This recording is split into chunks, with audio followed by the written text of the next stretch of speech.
नमस्कार, स्वागत छ कार्यक्रम खोज खबरमा। म पुष्कर खतिवडा।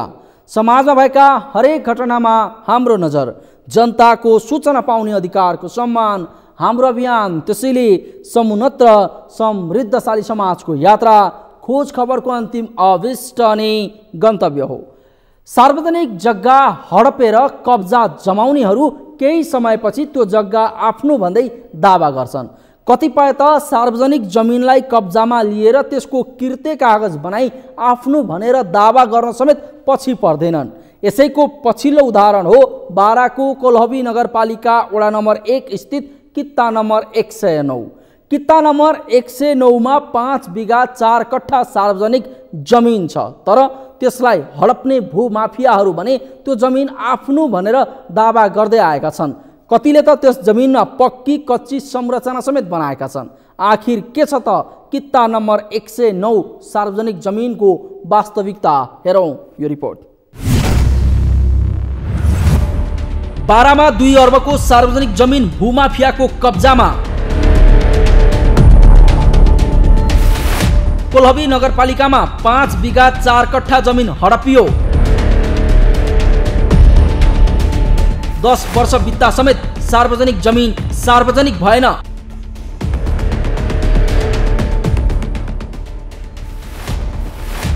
यो दृश्य बाराको कोल्हवी नगरपालिका 1 स्थित बजार क्षेत्रको कित्ता नम्बर 109 को 5 बिघा 4 कट्ठा सार्वजनिक जमिनको हो।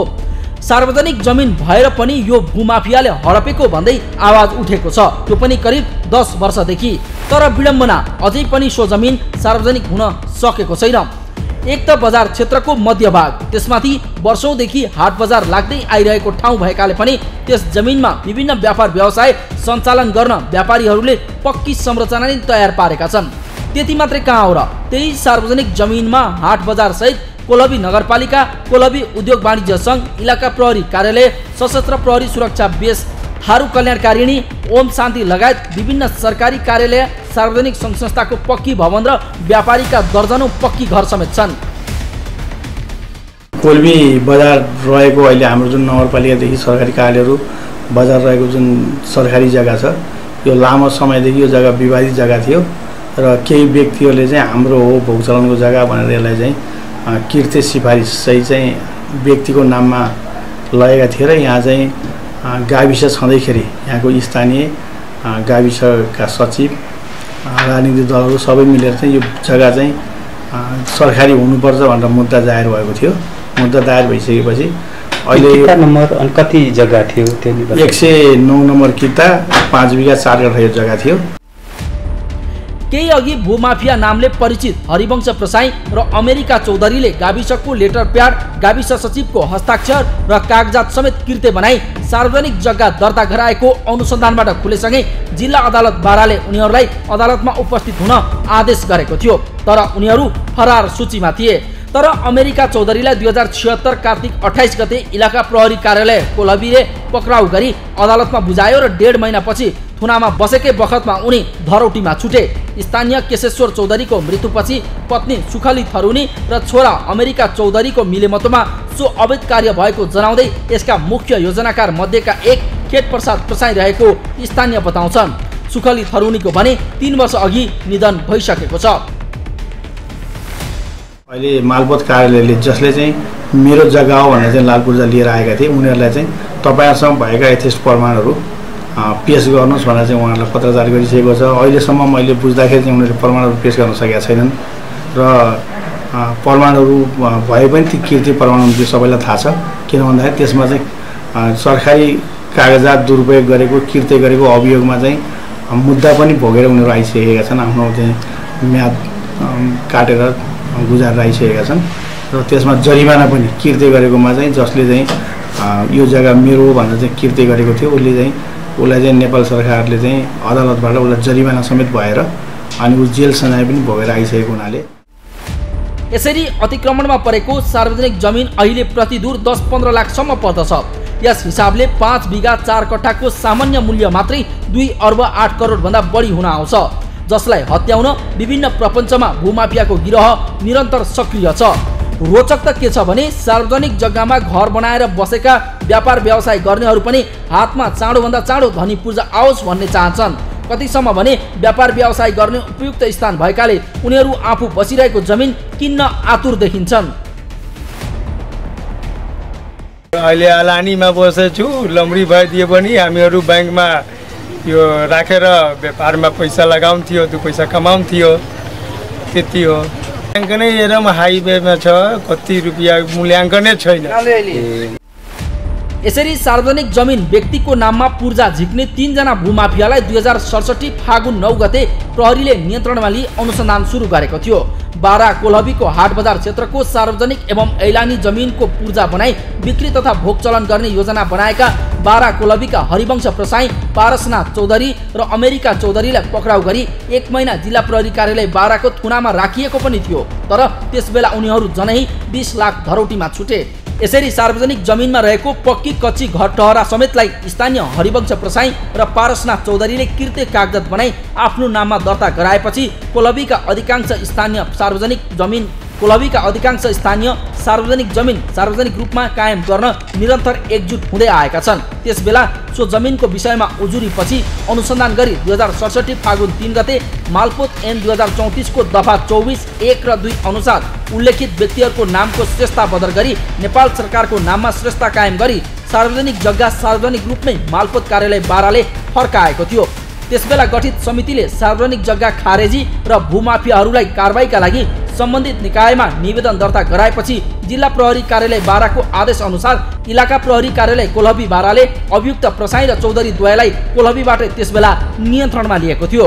भूमाफिया हरिवंश प्रसाई र पारस चौधरीको नाममा 7 दिने म्याद पूर्जी मालपोत कार्यालय बाराले काटेपछि सो पत्र बुझे पनि आरोपित प्रसाई र चौधरी मालपोत कार्यालय तथा सम्बन्धित निकायहरूमा उपस्थित भएनन्। त्यसबेला फरार अवस्थामा मालपोत कार्यालयका शाखा अधिकृत सुमन प्रसाद चौधरी मालपोत कार्यालय बारालाई विपक्षी बनाई तत्कालीन पूर्णावेदन अदालत हेटौडामा निषेधाज्ञा युक्त परमादेश जारी गरेपछि मालपोत कार्यालय बाराको तर्फबाट प्रतिरक्षा समेत गरिदिन सम्बन्धित अदालतलाई लिखित पत्र बुझाउँदै बदर गरिएको मालपोत कार्यालय बाराले जनाउँदै सो सार्वजनिक जग्गा बदर गरी साबिक अनुसार नै सार्वजनिक गरिदिएको थियो। यता आरोपित मध्येका एक हरिवंश प्रसाई भने क्यामेरामा बोल्न नचाहेको बताउँदै सो सार्वजनिक जमिन अझैसम्म पनि आफ्नो भएको दावा गर्न छाडेका छैनन्। जुन 109 नम्बर किताको कोलबी नगरपालिका वडा नम्बर 1 को 109 किताको 5 बिघा 4 कट्ठा जग्गाको विषयमा के छ तपाईको भनाइ?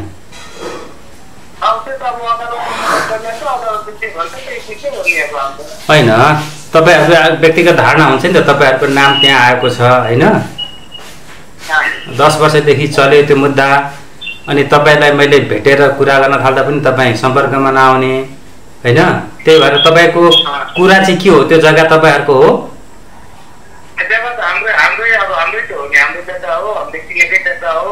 हजुर, कति नम्बर किता थियो साथी? किता नम्बर कति थियो? कति क्षेत्रफल? क्षेत्रफल कति थियो? यसरी जमिन सार्वजनिक भएकोले सार्वजनिक नै हुनेमा कोलहबी नगरपालिकाका नगर प्रमुख भरत बहादुर भण्डारी विश्वस्त रहेको भन्दै चाँडै यसको छिनोफानो हुनेमा आशावादी रहेको बताउँछन्। खोज खबरका लागि बाराबाट जितलाल श्रेष्ठको रिपोर्ट। हो कोलहबी नगरपालिका वडा नम्बर 1 स्थित किता नम्बर 109 को 5 बिघा 4 कट्ठा सार्वजनिक जमिन भूमाफियाले हडपेको भन्दै आवाज उठेको छ। करिब 10 वर्षदेखि भूमाफियाले हडपेको जमिनमा धेरैले कब्जा जमाएका छन्। वर्षौंदेखि हाट बजार लाग्दै आइरहेको ठाउँ भएकाले व्यापारी तथा व्यवसायीले त पक्की संरचना नै तयार पारेका छन्। त्यति मात्रै कहाँ हो र, कोलहबी नगरपालिका, कोलहबी उद्योग वाणिज्य संघ, इलाका प्रहरी कार्यालय, सशस्त्र प्रहरी सुरक्षा बेस, थारू कल्याणकारिणी, ओम शान्ति लगायत विभिन्न सरकारी कार्यालय, सार्वजनिक सङ्घ संस्थाको पक्की भवन र व्यापारीका दर्जनौं पक्की घर समेत बनेका छन्। कार्यक्रममा एकैछिन ब्रेकपछि तनहुँमा बढेको कोरोनाको जोखिम सम्बन्धी प्रसङ्ग लिएर उपस्थित हुनेछौँ, हेर्दै गर्नुहोला।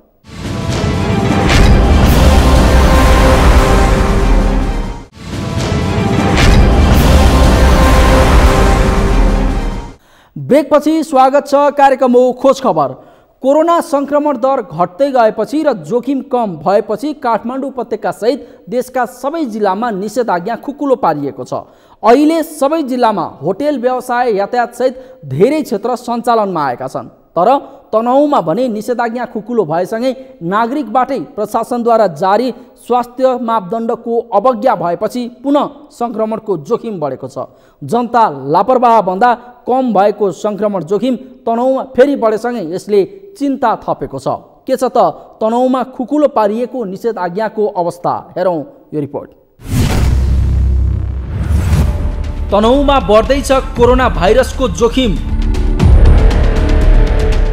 नागरिकबाट स्वास्थ्य मापदण्डको उल्लङ्घन, लापरवाहीसँगै कोरोनाको जोखिम बढ्यो।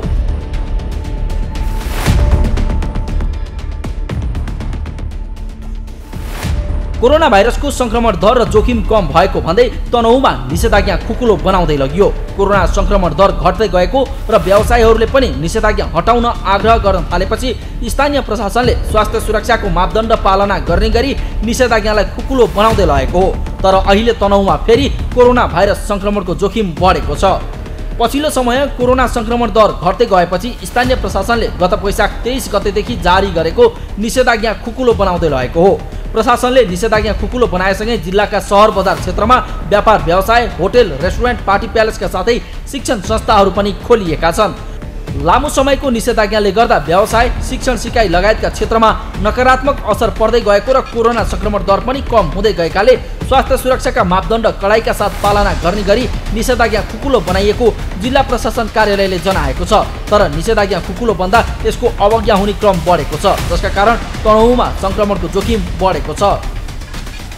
निषेधाज्ञा हटिसकेको अवस्था चाहिँ होइन, तर हामीले सधैँ चाहिँ यो व्यापार व्यवसाय आर्थिक अर्थतन्त्रलाई चाहिँ निषेधाज्ञाकै माध्यमबाट खुम्चाएर राख्दाखेरि अलिकति अब चाडबाड पनि आयो र विद्यार्थीहरूको पढाइलाई पनि अलिकति असर गर्यो भन्ने कुराहरू जनमानसबाट पटक पटक आइरहेको, व्यवसायीहरूले पनि चाहिँ अलिकति समस्या पर्यो भन्ने समस्या दर्शाइरहेको अवस्थालाई मध्यनजर गरेर अब तेस्रो भेरिएन्ट आयो भने हामीले तत्अनुसार नै गर्ने गरेर अहिलेलाई चाहिँ अब सङ्क्रमण दर पनि घटेको तुलनात्मक रूपले विगतमा भन्दा र अहिले हाम्रो अस्पतालको क्षमता पनि अलिकति हामीले बढाएको, अनि अस्पतालमा पनि अहिले जुन ओपिडीमा आउने बिरामीको सङ्ख्यामा उग्र ज्वरो देखिए तापनि कोभिडको सङ्ख्या चाहिँ एकदमै न्यून रहेको।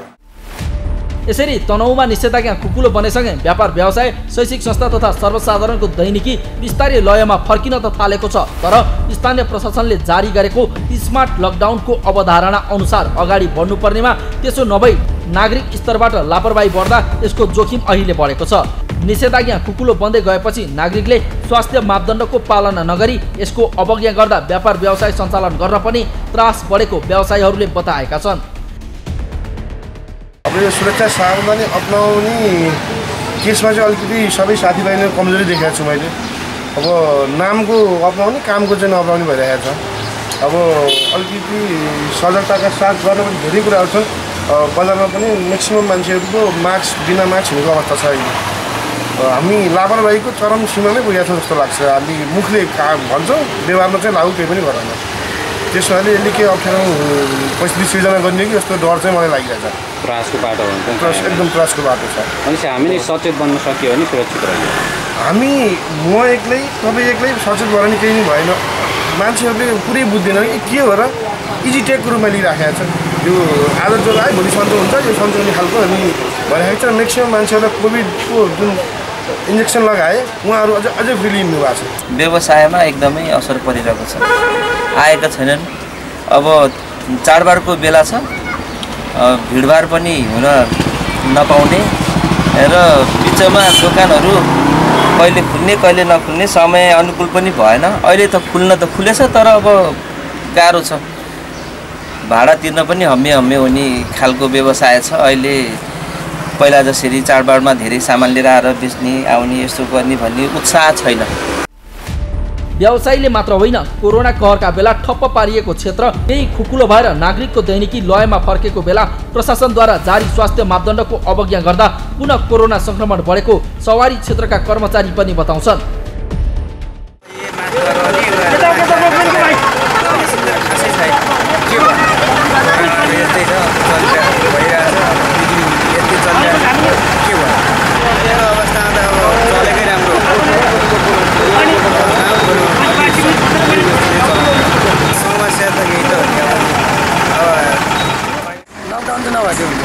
लकडाउन नभइदिया हुन्छ मान्छे यातायात नियमित सञ्चालन गर्न पायो भने के कस्तो समस्या झेल्नु पऱ्यो तपाईँले लामो समय यसो हुँदा?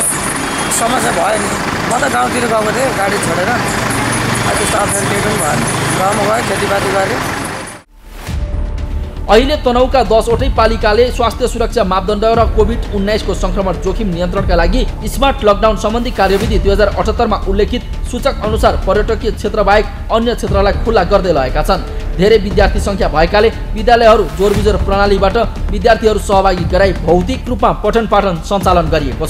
25 जना भन्दा बढी नबढ्ने गरी न्यूनतम सहभागितामा तालिम तथा प्रशिक्षण कार्यक्रम 50% मा नबढ्ने गरी बेलुका 6 बजेसम्म सञ्चालन गर्ने गरी पार्टी प्यालेस होटल तथा रेस्टुरेन्ट बेलुका 9 बजेसम्म, अन्य सेवा तथा व्यवसाय बेलुका 7 बजेसम्म सञ्चालनको अनुमति दिएको छ।